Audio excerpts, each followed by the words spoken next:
you've trained yourself to not react when the price goes down. I'm telling you now, you know why the price goes down, because financial morons between September and November sell so they can buy between November and January. That's how it works.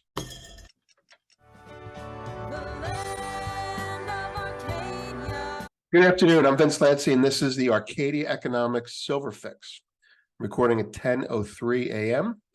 Monday morning for 1 p.m. airing.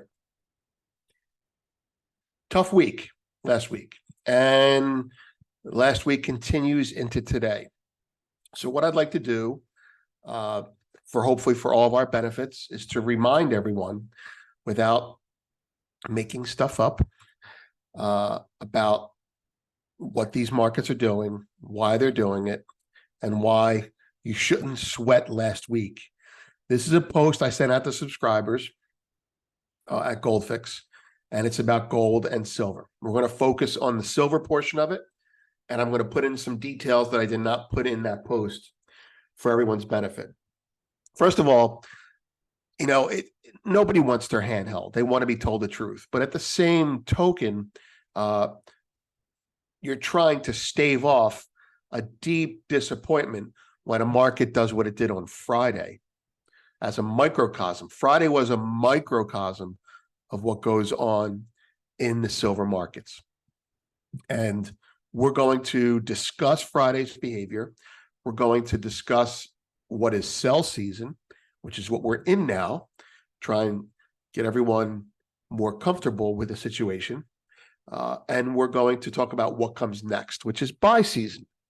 But before we do that, I want to give you some concrete evidence that the futures market solely exists to keep a lid on silver and gold prices.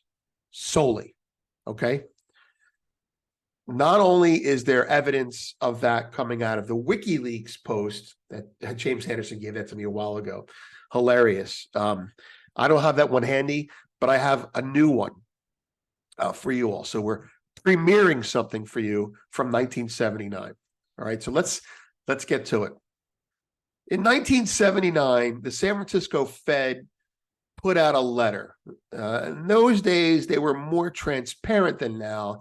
They were less concerned with perception of control. They would just basically say the quiet part out loud. And the problem in 79 was gold was beginning to percolate. It was trading around $400. And they were puzzling over how to get a handle on it. They weren't as derisive as they are now towards gold. They don't talk about silver here, but where gold goes, silver follows in this instance. And I want to show you a couple sections. Now, there's a couple sections of here. Oh, well, let's go with this one first. Regardless of the situation, people around the world need shift only a small portion of their wealth into gold. Buy a few gold coins to bring about a drastic rise in its price. But by the same token, even a slight decline in gold's attractiveness can cause its price to tumble. So that gold is also a potentially risky investment. So he's saying that gold can be volatile and that perception of gold and silver are 80% of the battle with these products, with this money. So this is the basis of their whole philosophy. Number one, we need to stop people from buying a few gold coins. We need to dissuade them from that. We need to do things economically to dissuade them from that. That's what they need to do. But in this situation, they took this information and they created preventative measures. Buying a few gold coins, a couple ounces, if everyone in the world, we used to joke, if everyone in the world buys an ounce of silver, silver goes to, everyone in China would buy an ounce of silver, silver would be $50 again in a heartbeat. But the point of this is, take away from this little paragraph, only a small portion need to go into gold. Just buy a few coins. to bring about a drastic rise in its price. But by the same token, even a slight decline in gold's attractiveness, perception, can cause its price to tumble. All right? From that observation, they give you, I'll make this a little bit bigger for you all. By the way, incidentally, this is big hat tip to Albert Herm. I'm not sure how to say his last name, but we're mutuals on Twitter. All right. Here's where they lay out the beginning of the, to quote Chris found this word, it's just such a horrible word, tamping down of price. The mechanism by which they can tamp down price. All right. Gold and policy. Public officials feel pressure to do something about gold, understandably so, in view of its high visibility and past monetary role. In view of its high visibility, it's seen by the public. And the public, if the public sees it, they think about it. If they think about it, they react to it. And it's a comment, as Greenpan would say, on the competency of the Federal Reserve. And past monetary role. They're already throwing the words in there, past monetary role, not current monetary role, not monetary role. Increased gold sales by the U.S. and International Monetary Fund could help dampen the rise in gold prices. That's what they did in the 70s. Early on, it didn't work. But even if sales were, say, doubled, they would remain small compared to the stock now in private hands, and thus would be unlikely to reverse the upward price trend. Indeed, expanded sales could backfire. By sales, they mean physical sales. They're saying for us to sell more physical gold would probably backfire because so much of the gold that's out there is in strong hands, and it's not going to come out. Indeed, expanded sales could backfire if they were perceived as a substitute for tighter domestic economic policies. Meaning, if we see that you're selling gold because you're not doing your job fixing the economy, then we're not going to sell our gold. We're just going to buy more of your gold.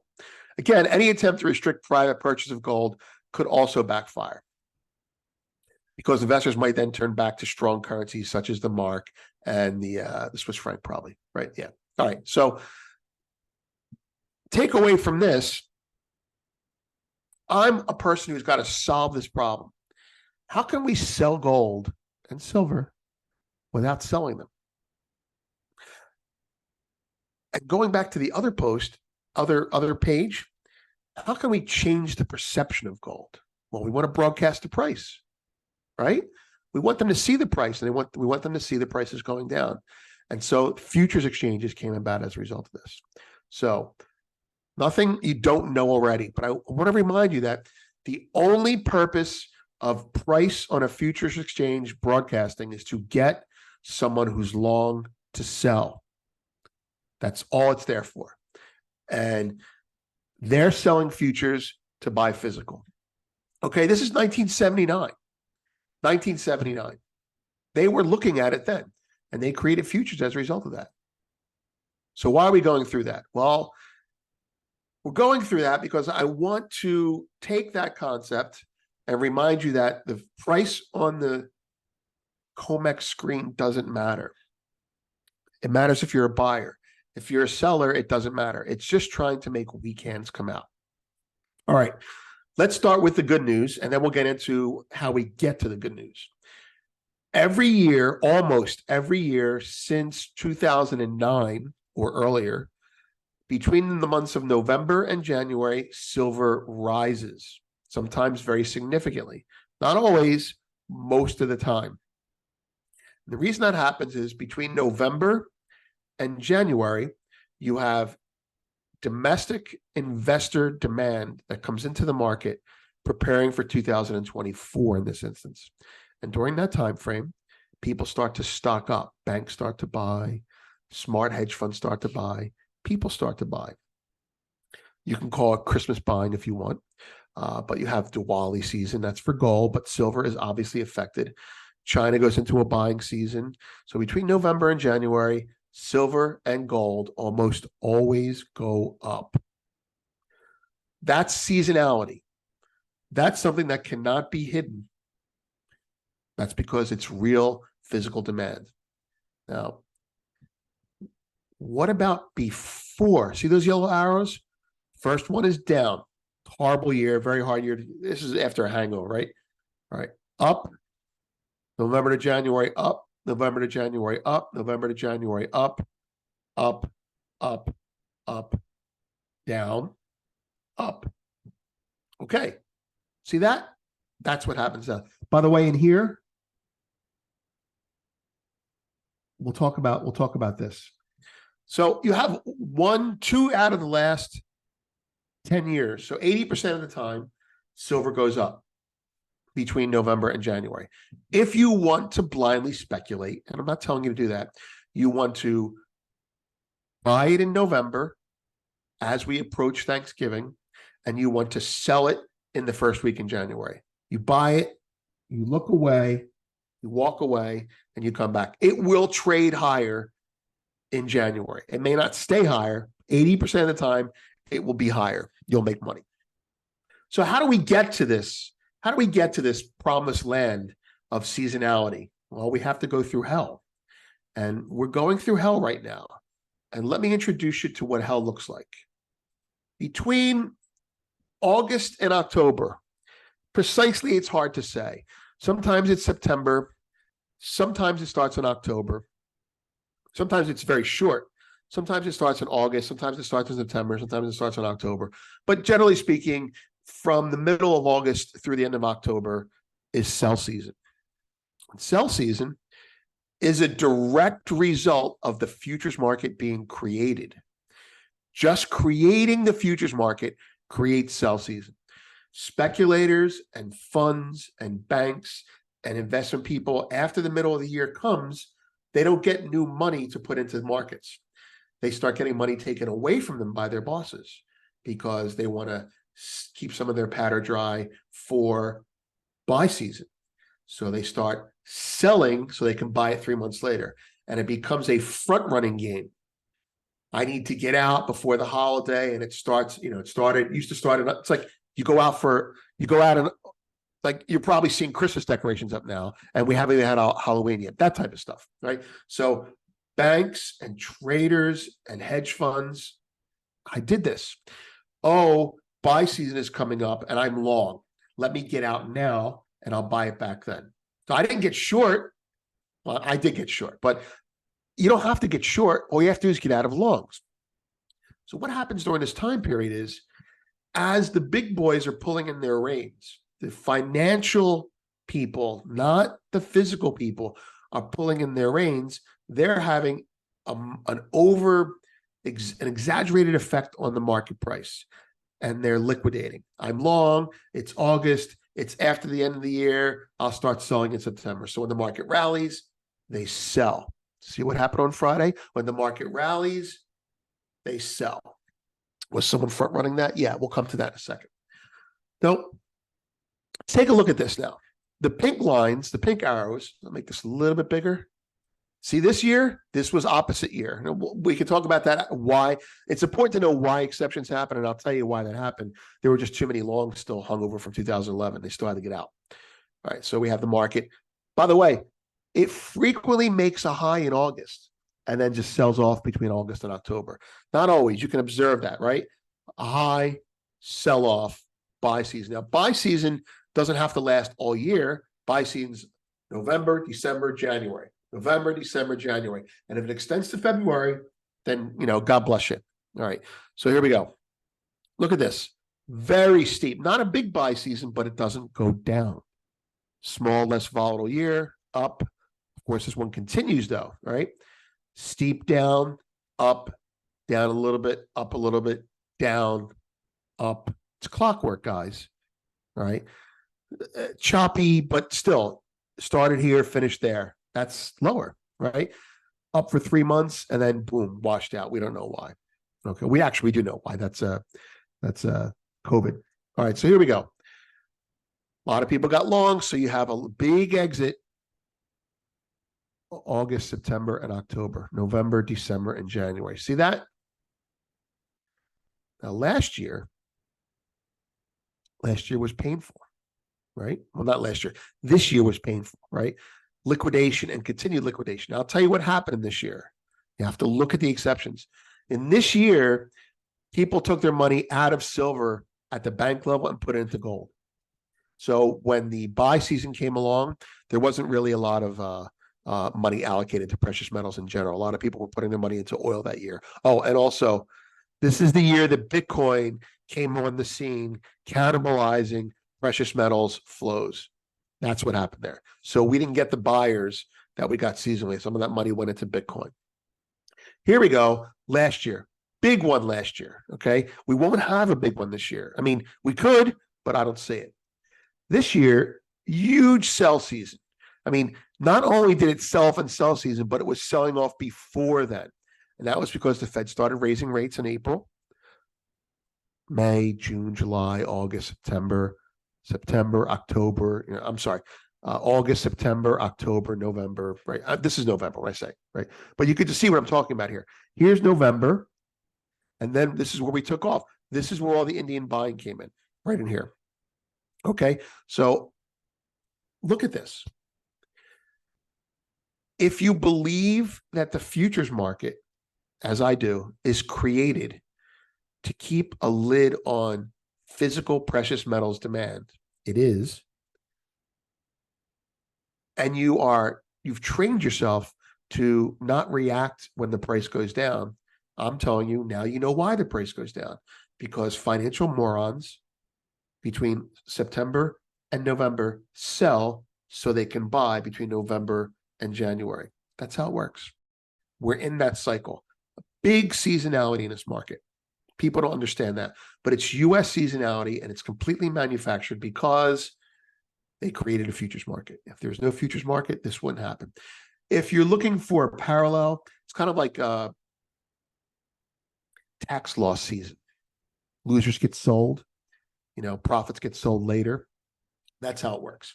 So that's it. And, I've been talking about this for 3 years now. I've been trading it for 10 years. I'm not afraid to get short this market once in a while. And, this is not easy to do, and I forget that. But if you're a stacker and an owner and you recognize that paper is just paper, then trade it as paper. Don't call it silver, call it Singer. Just say, oh, I think it's going to go down, and sell it. I think it's going to go up, and buy it. It's just something to trade. It's not physical silver. And to put a punctuation mark on that, Chris is involved in precious metals. I purchased from him last year, and I'm going to purchase again this year between, I told him already, between August and November. I'm probably going to purchase some more physical between August and November. And if I miss it, meaning the market doesn't drop as much, I'll be long paper just to trade it out. And that's it. Now, let's go very briefly, a quick look at the market itself. Everybody's ready. 73 cents. It's ridiculous. The lower it goes, the more they take. All right. See this day here? See that day right there? All right. I'll tell you what happened on Friday. On Friday, the CTAs got spooked, and so they started to cover, and they bought. And there was a real seller at that price. It could have been the banks as well, but you had rebalancing. It's the end of the quarter. Rebalancing your portfolio also tends to create window dressing. The market sold off. The story leaked that they were going to punt it down the road. The government shutdown. The government shutdown is going to come back. It's going to be a problem. I'm very bullish this complex as we approach November 1st, because November 17th is the deadline. So come October 31st, probably between October 20th and November 17th, I'll be buying physical. And as a speculator, I will probably be getting long there as well. And why am I doing that? Because of the seasonality that I just explained to you, right? And the other part is government creates risk. I love that phrase. I wish I said it. I forget where I read it, where I saw it somewhere. Hold on. Government creates risk, folks. They don't fix risk. They create risk and then pat themselves on the back for fixing it. So what did the U.S. do by giving themselves a 45-day stay of execution on the government shutdown? Well, what they did was they just punted it down the road again. And by punting it down the road again, you're going to see one of two things. It's very simple.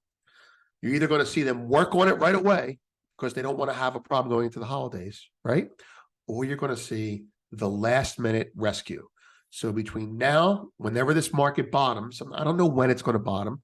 I don't know what price is going to bottom, but I know when it's going to bottom. It's going to bottom probably in October, late October. Between October 20th, let's say, and November 17th, as we get closer to the holiday, these people aren't going to do their work when they're supposed to. They're going to do it last minute because they want to get home for the holiday. And that's what's going to happen. Okay? So just, it's a paper price. Do you want to buy more? If you want to buy more, then buy it between now and November 17th. You're going to get your shot because they're telling you they don't want the price to go up. And that's why the futures market was created to begin with. I'm not even getting into the manipulation, but that's what's going on. I'm Vince. Have a great day. Again, don't sweat what's going on right now. Gold and silver are money again. People don't get it. They're not going to get it. And when they do get it, it'll be too late. And they'll never admit it to you because when you're in denial for 10, 20 years, you can't admit you're wrong. You move on and you say, oh, well, I hate Bitcoin now. They find something else to hate. Cheers. Talk to you later.